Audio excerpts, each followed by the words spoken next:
The great hall of the Galactic Council buzzed with the voices of 1,000 different species. Some spoke in clicks, others in musical tones, and many more in languages that required translation devices just to understand. The massive chamber stretched high above her, with seats arranged in circular tiers that rose toward a domed ceiling made of transparent steel. Through it, the stars shone down on the representatives of 300 worlds. Ambassador Zektha of the Vrin Collective sat in his usual place, reviewing trade agreements on his datapad. His blue skin reflected the light from the displays, and his forearms moved quickly through the documents. He barely glanced at the empty seats 3 rows below him. Those seats belonged to the human delegation, and they had been empty for 3 sessions now. Zektha did not think much of it. Humans were quiet. They rarely spoke during council sessions. They never demanded attention or made grand speeches about their accomplishments. In 50 years of council membership, humanity had been like background noise, present but easily ignored. On the other side of the galaxy, Captain Jake Morrison stood on the bridge of the Earth vessel Horizon's End. The ship was large, built to carry cargo and personnel across vast distances. Today it carried the last group of humans leaving council space. Jake watched through the main viewport as Earth grew smaller behind them. He had served in space for 20 years. He had visited 40 different alien worlds. He had made friends with species that looked nothing like humans. And now he was leaving it all behind. The order had come from Earth 6 months ago. Simple and clear. All humans were to leave council space. No exceptions. "Sir, the last transport just cleared Mars orbit," said Lieutenant Amy Fletcher. She was young, barely 30, with red hair tied back in a regulation bun. Her voice was steady, but Jake could hear the emotion beneath it. "All human assets in council space are now mobile or abandoned." Jake nodded. He looked at the tactical display showing dozens of human ships moving away from the inner system. Behind them, they left orbital stations, research facilities, and terraforming equipment on 6 different worlds. All of it abandoned. All of it left to the council species who had never bothered to learn how it worked. "Any second thoughts, Lieutenant?" Jake asked. Amy shook her head. "No, sir. We stayed as long as we could. Longer than we should have, maybe." On the council homeworld of Centrum, Administrator Pelanax finally noticed that something was wrong. The Quelni administrator was responsible for maintaining the diplomatic quarter where all species kept their embassies. The human embassy had been quiet for a week. No lights in the windows. No staff coming and going. No responses to communications.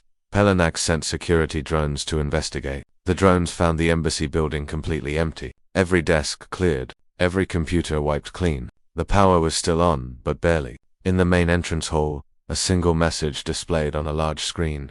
"Thank you for the opportunity. Humanity withdraws from Galactic Council participation. We wish you well." That was all. No explanation. No list of complaints. No demands or threats. Just a polite goodbye. Pelanax stared at the message for a long time. Then he contacted his supervisor. Within an hour, the message had reached the council leadership. Councillor Ixvara of the Thend Dominion was in her office when she received the news. She was a tall being, almost 7 feet, with silver skin and large black eyes. She had worked with human diplomats for 15 years. She considered some of them friends.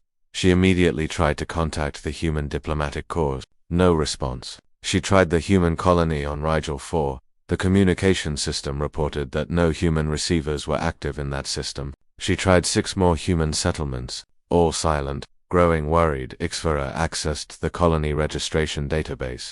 What she found made her stand up from her desk in shock. Every human colony in council space showed the same status: evacuated, empty, gone. How is this possible? She whispered to herself. How did they move millions of people without anyone noticing? But even as she asked the question, she knew the answer. Humans had been quiet and efficient. They had been so good at not drawing attention to themselves that no one had watched them closely. They could have been preparing this evacuation for years, and no one would have noticed. Ixvara called for an emergency council session. Within 2 hours, the great hall was filled again. This time, everyone was paying attention. This time, the empty human seats were impossible to ignore. "The humans have left," Ixvara announced to the assembly. "Every human colony, every human ship, every human citizen in council space is gone. They evacuated completely, and they did it without telling anyone."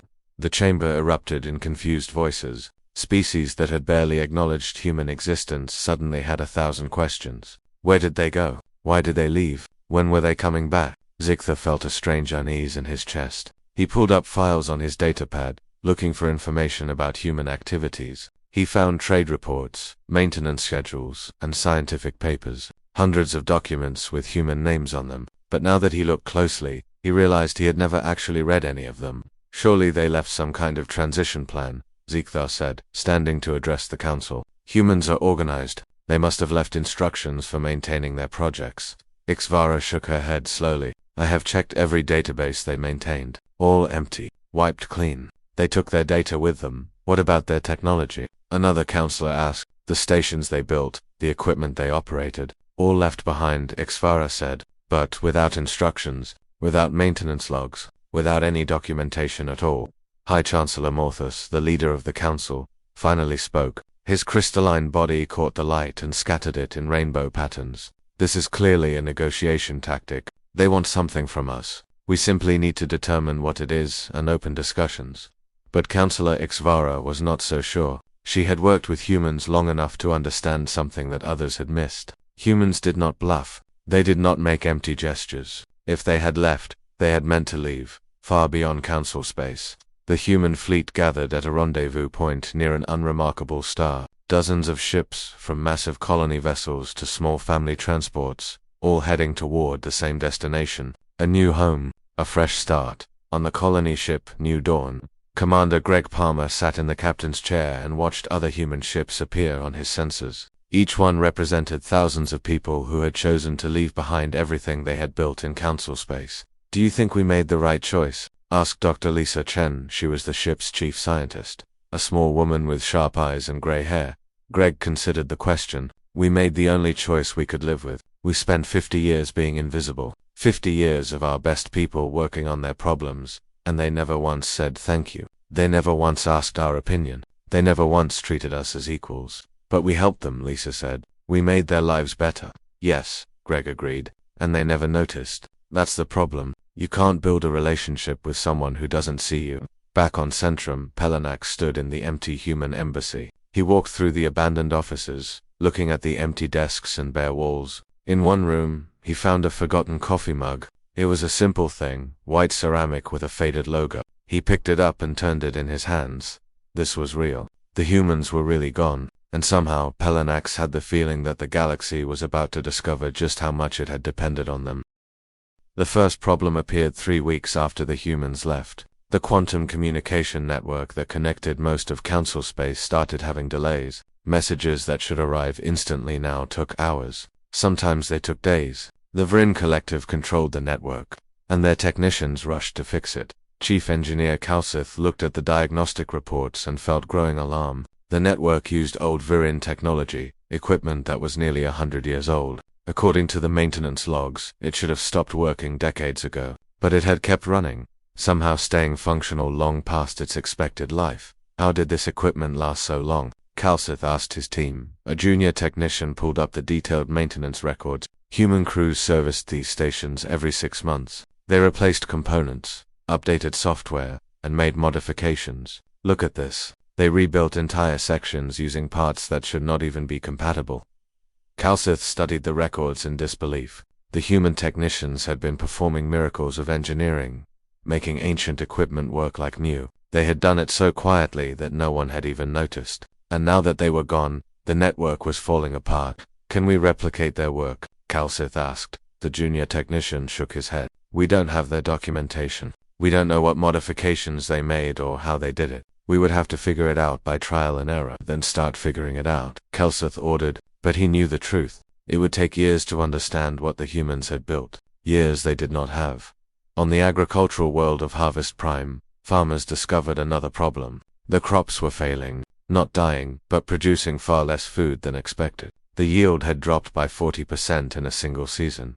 Agronomist Feltak studied the soil samples in confusion. This makes no sense. The soil composition is the same. The weather is optimal. The crops are healthy. They are just producing less. His colleague, a Then scientist named Vernix, found the answer in an old research paper. Look at this. Human researchers developed a soil supplement 15 years ago. It was supposed to be a simple enhancement, but the formula is incredibly complex. It has 237 different compounds. Can we make more of the supplement? Feltak asked. Vernick scrolled through the paper, her face growing darker. The paper provides the list of compounds, but not the exact ratios or the production method. The researchers say those details are in supplementary data files, but those files were stored on human servers, which are now gone. Philtok sat down heavily. Harvest Prime fed 17 worlds. If the crops kept failing, millions of people would face food shortages. In the council chambers, High Chancellor Morthus called another emergency session. The room was packed with worried delegates. Councillor Ixvara presented a report on the growing crisis. We are facing system failures across council space, she said. Communication networks, agricultural production, transportation systems, power grids, all of them are experiencing problems. All of them were maintained or enhanced by human workers. How did we not know about this? Demanded Zeke. He was angry now, mostly at himself. How did humans become so important without anyone noticing? Ixvara pulled up a document on the main display. It was a human research paper about crop enhancement. This is how humans published their work. They filed reports, they documented everything, but they did it in a way that required careful reading to understand. They gave us the fish, but they kept the knowledge of how to catch fish. A delegate from the Quelni hegemony stood up. This sounds like sabotage. They deliberately made us dependent on them. But Ixvara shook her head. No, they made themselves useful. They solved problems that no one else wanted to solve. They took on the boring, difficult, thankless work that kept civilization running, and we let them do it because we did not want to do it ourselves. On the colony ship New Dawn, Commander Greg Palmer monitored the intercepted council transmissions. His communications officer had been tracking the council's broadcasts, watching their growing panic. They are blaming us, said Lieutenant Kyle Rogers. He was young and idealistic, and he sounded hurt. They are saying we sabotaged them. Dr. Lisa Chen laughed bitterly. Of course they are. It is easier than admitting they ignored us for 50 years. Greg leaned back in his chair. Do you remember the infrastructure dependency report? Lisa nodded. Ambassador Daniel Clark wrote it 40 years ago. He warned that humanity was becoming too important to council operations. He recommended training programs and knowledge sharing, and the council marked it as low priority and never read it. Greg finished. We tried to warn them. They did not listen. Kyle looked between them. So this was planned. The evacuation, not planned, Lisa said, but expected. We knew this day might come. When you are taken for granted long enough, eventually you stop trying to prove your worth. You just leave. On Centrum, the weather control system began to fail. The planet housed representatives from dozens of species, each requiring different environmental conditions. The weather control system maintained perfect temperature, humidity, and atmospheric composition for every district. Now, the system was having breakdowns. Some districts were too hot, others were too cold. The Quelni engineers responsible for the system discovered that humans had made thousands of undocumented modifications over the years. They had connected systems that were never designed to work together, creating a complex web of interdependencies without human technicians who understood the whole system. Fixing one problem created three more. Administrator Pelenac stood in the control room, watching the engineers work frantically. How long until you can stabilize it? The lead engineer, a Vrin named Tokovar, did not look up from his console. Weeks, maybe months. The human modifications are brilliant, but we cannot understand them. Every system connects to 5 others. Change one thing, and everything shifts. Pelenax felt a cold weight in his stomach. What happens if we cannot fix it? Then Centrum becomes unlivable for half the species that call it home, Tokovar said simply. The medical crisis was even worse. Hospitals across council space reported that their diagnostic equipment was failing. The equipment could scan patients and collect data, but it could not interpret results for different species. Dr. Felenik, an insectoid physician, discovered the problem in her hospital on the Then homeworld. The translation algorithms are gone, she told her staff. Human doctors developed software that let our scanners work on any species. Without it, we can only diagnose our own people. Her assistant, a young Then named Coralax, looked worried. How many patients rely on cross-species medical care? Dr. Felenix checked the database. The number made her feel sick. Millions. Anyone living away from their homeworld. Anyone in a mixed species colony. Anyone who needs specialized treatment not available from their own species. All of them are at risk. 6 council species sent formal requests for human assistance. The messages were urgent, pleading. They promised rewards, technology exchanges, anything humans wanted. The messages went to the last known human communication relays. No response came back. On the bridge of Horizon's End, Captain Jake Morrison received notification that the human fleet had reached the designated rendezvous point. Over 200 ships, carrying millions of people, all gathered at the edge of known space.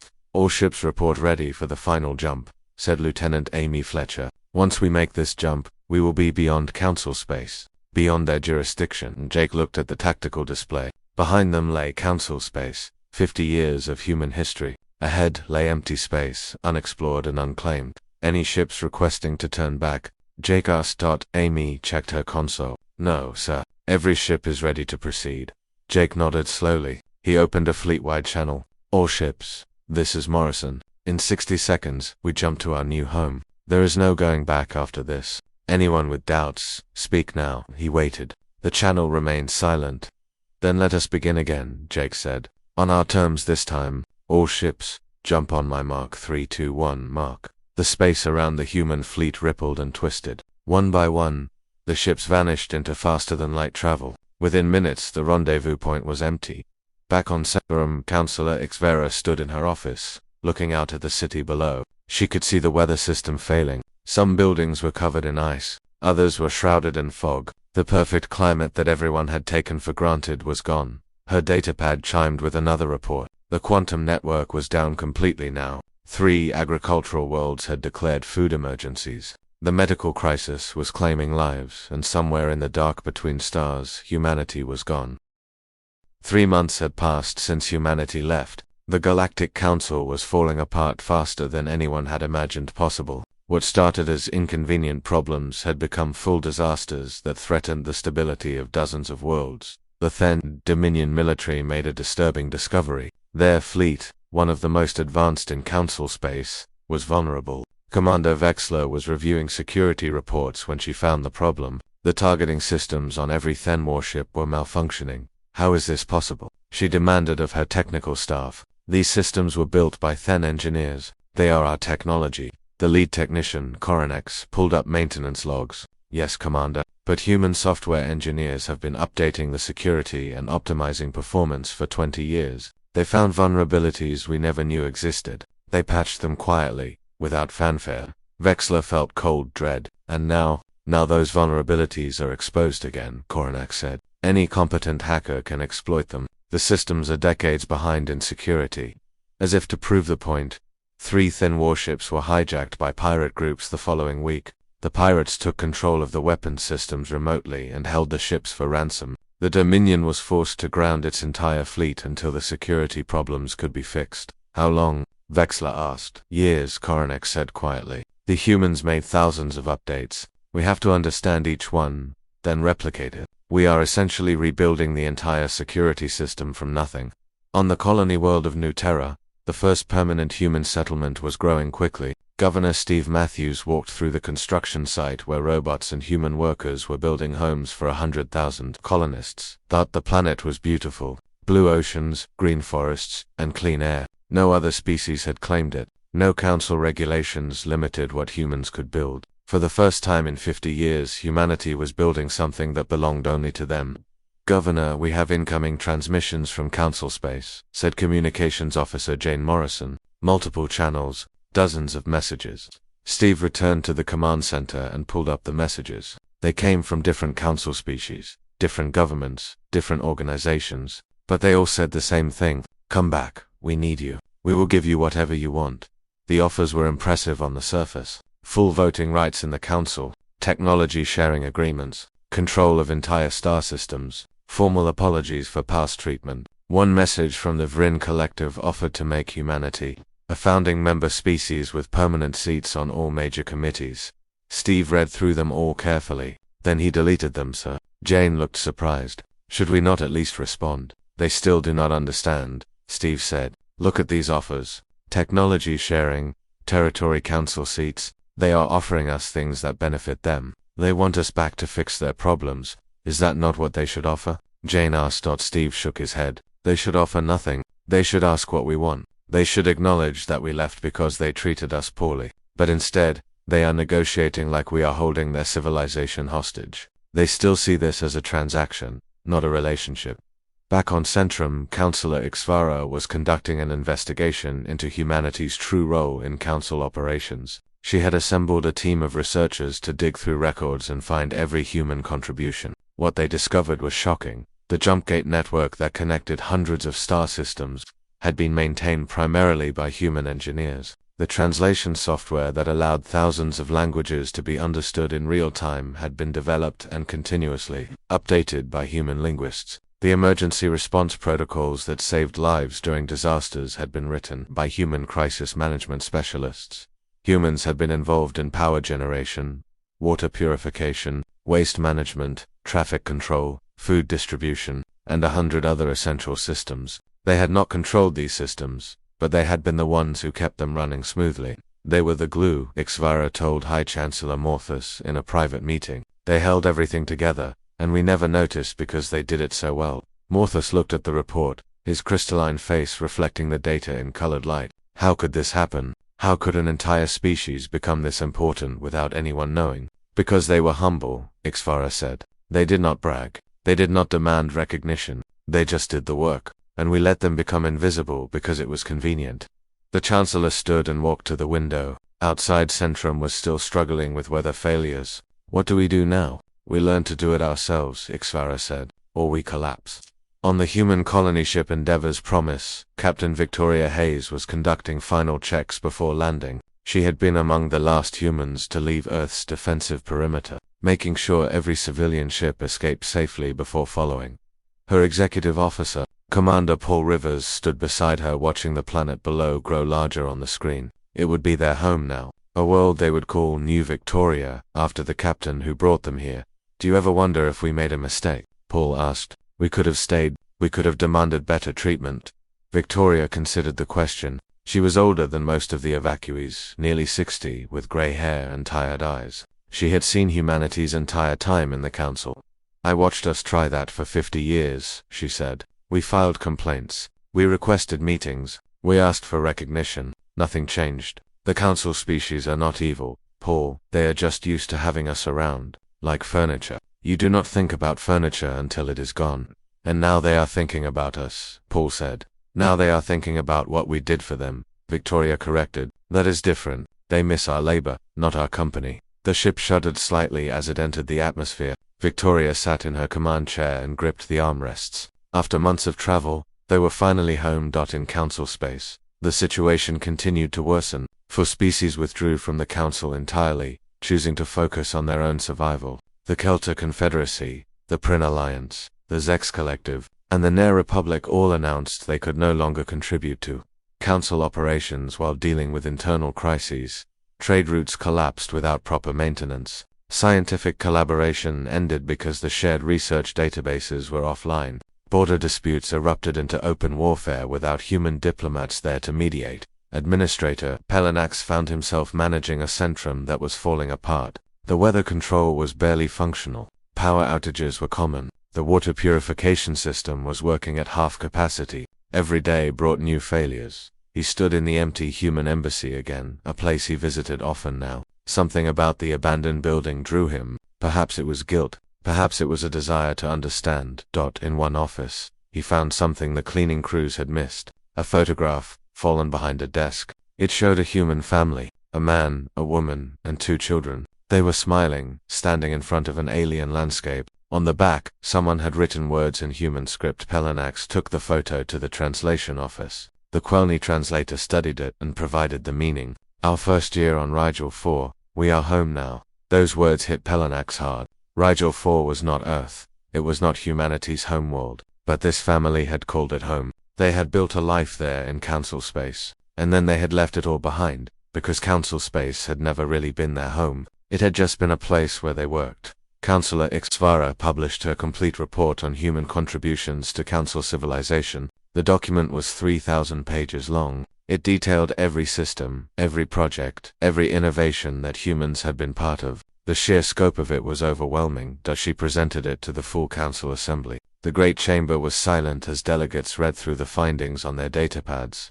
Many looked shocked. Some looked ashamed. We were warned, Ixvara said, her voice echoing in the chamber. 40 years ago, Ambassador Daniel Clark filed a report predicting exactly this situation. He warned that humanity was becoming the invisible workforce that kept everything running. He recommended distributing knowledge more widely and training other species. His report was marked as low priority. No council member ever read it.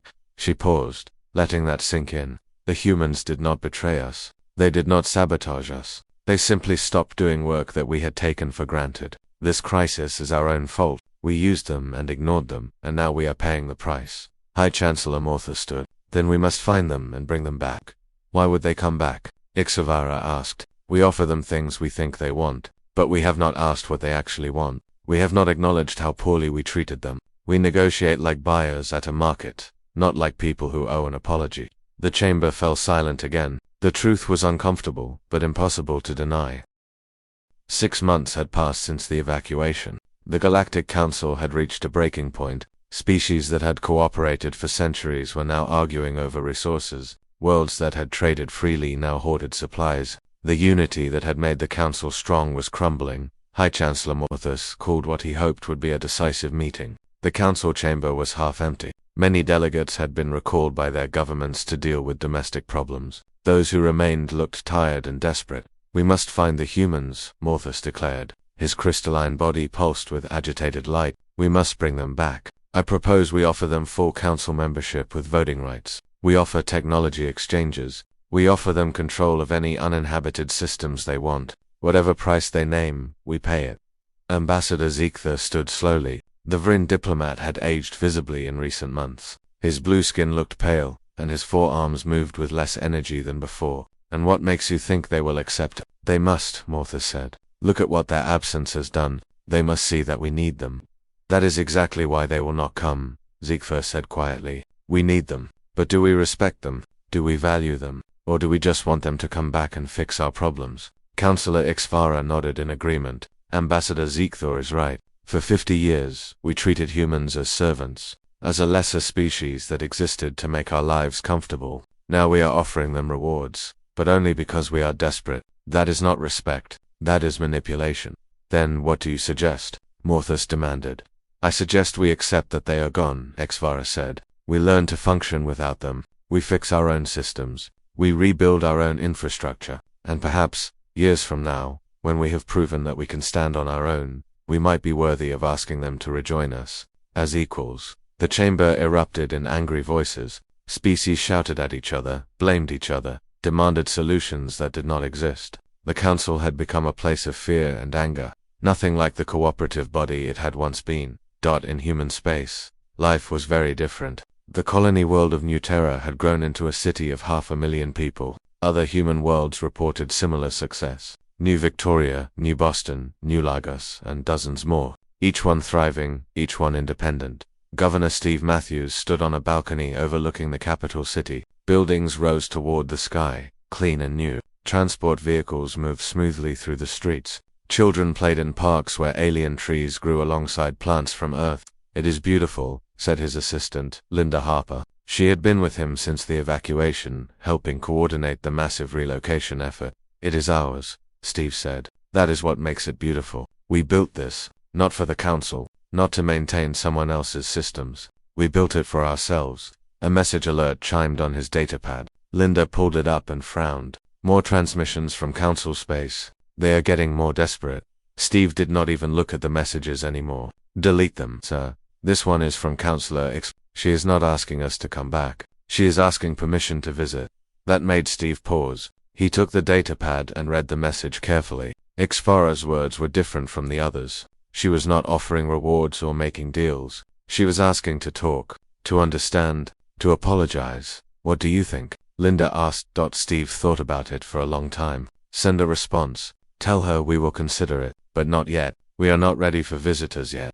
On the military ship Defender's Pride, Admiral Jake Morrison reviewed the status of humanity's new defense fleet. The ships were impressive. Built with human technology, they were faster and more efficient than anything humanity had fielded while in the council. Commander Amy Fletcher brought him the latest intelligence report. Sir, our scout ships detected council exploration vessels in nearby systems. They are trying to find us.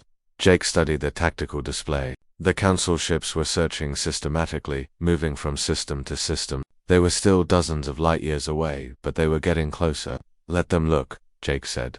We are not hiding, but we are not making it easy either. What do we do if they find us? Amy asked. We greet them politely. We trade if the terms are fair, but we make it clear that we are not going back.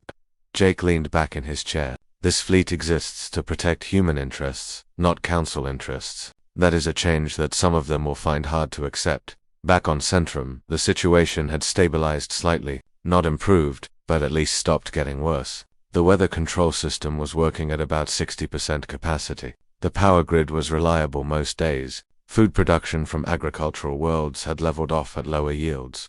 The galaxy had not collapsed, but it had become smaller, harder, less comfortable. The easy abundance that council species had enjoyed was gone. Now they had to work harder for everything. Administrator Pelanax walked through the diplomatic quarter. Many embassies had closed. The Kelta Confederacy, the Prin Alliance, and others had withdrawn their staff. Their buildings stood empty, just like the human embassy. He paused outside the human building. It had become a strange sort of memorial. People came to look at it, to think about what had been lost. Some left flowers or gifts at the entrance. A spontaneous shrine to a species that had left without asking for anything. Pelanax entered the building with his security key. He had been inside dozens of times now. He had studied every room, trying to understand the humans who had worked here. He found their efficiency remarkable. Every office had been organized perfectly. Every system had been designed for maximum productivity. In the ambassador's office, he found something new. A small box, tucked in a drawer he had not opened before. Inside were commendations and awards. Human diplomats had been honored by a dozen different species for their service. Certificates of appreciation for solving disputes, for organizing relief efforts, for teaching and training. All of these honors, hidden away in a drawer. The humans had not displayed them. They had not used them to demand better treatment. They had just put them away and kept working. Pelanax sat at the ambassador's desk and felt something he had not expected. Shame, deep, painful shame for how his people had treated these hardworking, humble beings. Counselor Ixvera was conducting another investigation. This time, she was looking for any information about where the humans had gone. She had a team of analysts studying every piece of data humanity had left behind. They falsified their navigation records, reported her lead analyst, a Then named Corvel. Every star chart they filed with the council was slightly wrong, coordinates off by small amounts, enough to lead searchers to empty systems. How long have they been doing this? Ixvara asked. Years, decades, possibly.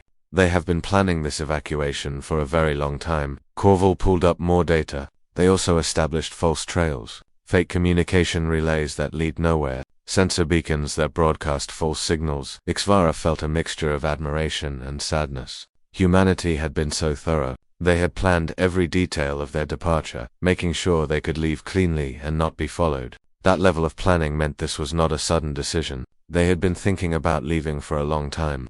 Why did we not see it? She asked quietly. Because we were not looking, Corvel said. We thought they would always be here.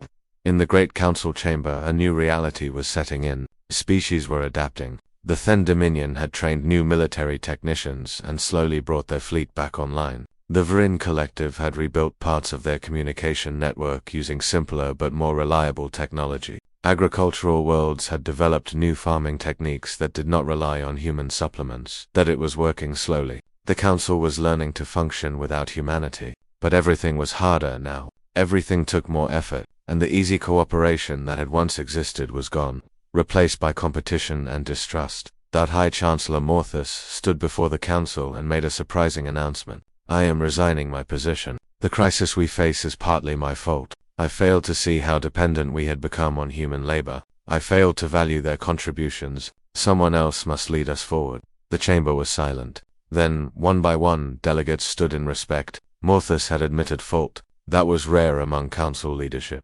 Councillor Ixvara was elected the new High Chancellor. Her first act was to establish a new policy. No species in the council will ever again be taken for granted. We will document all contributions. We will train redundant staff for all critical systems. We will make sure that no single species becomes invisible again.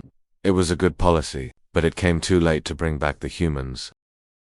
2 years had passed since humanity left the Galactic Council. The galaxy had changed in ways both visible and invisible. The council still existed, but it was smaller now, more careful, more aware of its limitations. High Chancellor Ixvara stood before a gathering of young students from a dozen different species. She had started these education programs to teach the next generation about the mistakes of the past.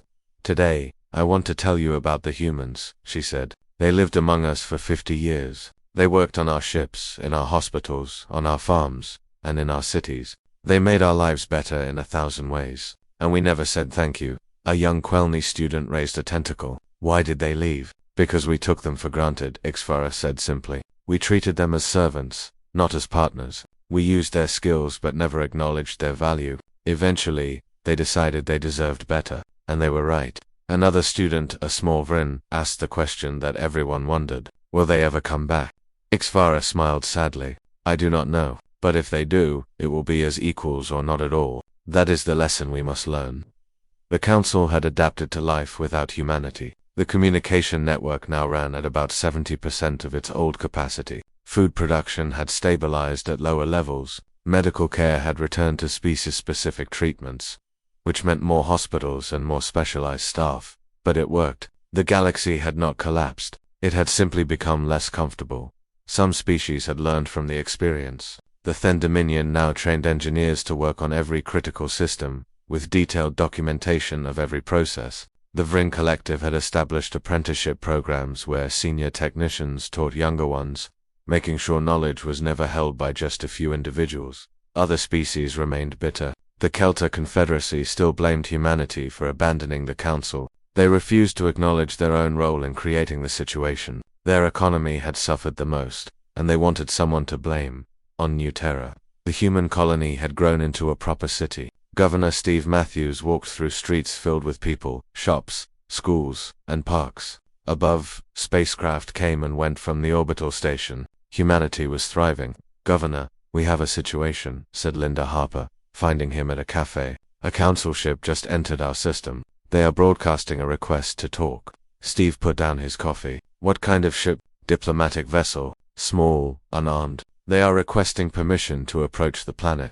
Linda handed him a datapad. "The message is from High Chancellor HFY herself. She is asking to meet with you personally." Steve read the message. It was respectful, humble even. HFY was not demanding. She was asking. That was different from the messages he had deleted 2 years ago. "Tell them they have permission to approach, but just their shuttle. The main ship stays in orbit." Steve stood up. "And Linda, assemble a welcome committee. If they came all this way, we should at least be polite."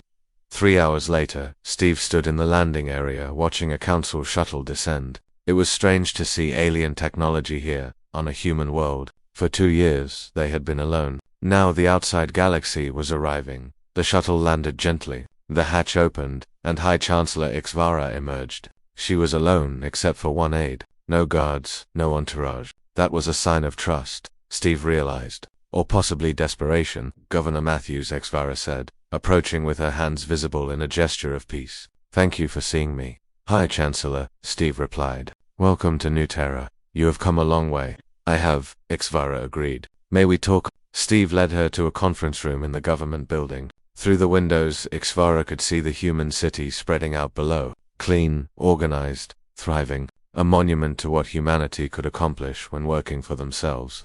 "Your people have built something impressive," HFY said.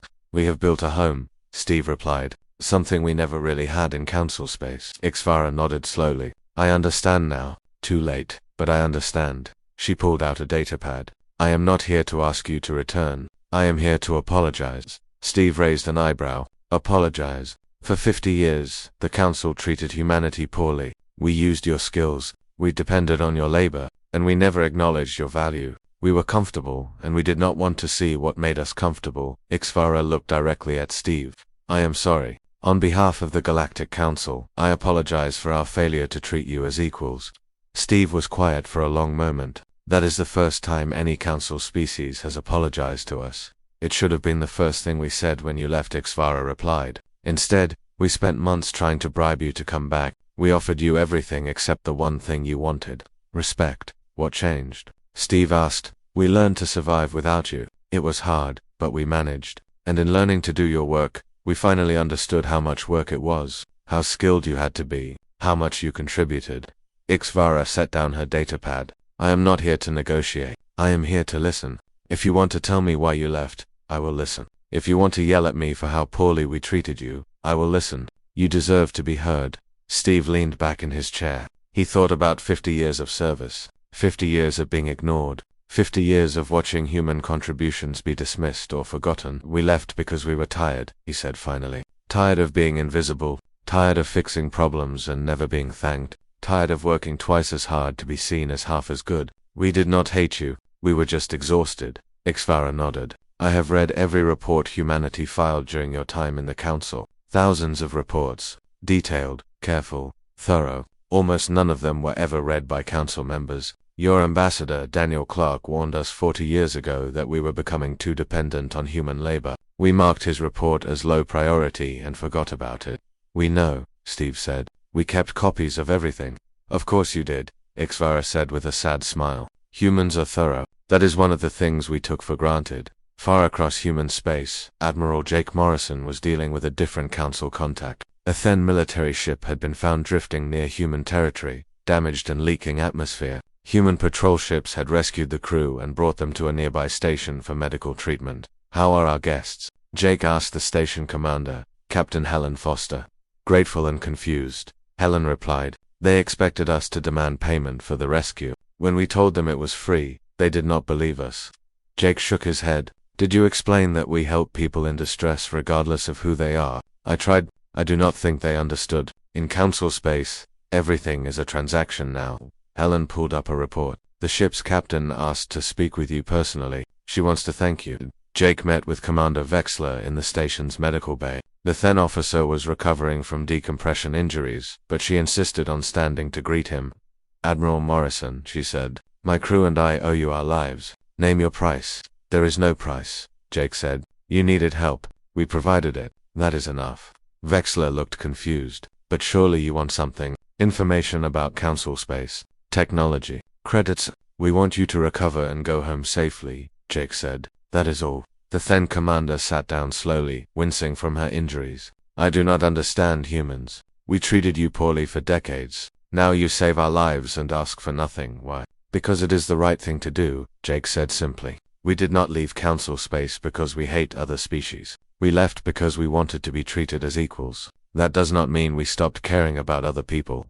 Back on New Terra, Steve and HFY talked for hours. She asked questions about human culture, human history, human motivations. She wanted to understand what the Council had missed for 50 years. Will you ever consider rejoining the Council? HFY asked finally. Steve thought carefully before answering. Not as it exists now. The Council is built on hierarchy. Some species are more important than others. Some voices matter more. Humans would always be at the bottom of that hierarchy because we are not flashy. We do not make grand speeches or impressive displays. We just work what would need to change. HFY asked. Everything, Steve said honestly. The Council would need to value contribution over spectacle. It would need to listen to quiet voices, not just loud ones. It would need to be a true partnership, not a competition for status. HFY nodded slowly. That would require rebuilding the Council from the ground up. Yes, Steve agreed. Which is why I think it will not happen. Species do not change that easily. Perhaps not, HFY said. But I will try. I owe you that much. On Earth, now the capital of human space, a memorial was being built. It honored the 50 years humanity spent in the Galactic Council. It listed every human who had worked in Council space. Every contribution they had made. Every problem they had solved. A young woman named Kelly Roberts stood looking at the memorial construction. She was 19, born the year before the evacuation. She had no memory of Council space, no connection to the aliens her parents had worked with. What do you think of it? Asked her friend Danny Wright. I think it is important to remember,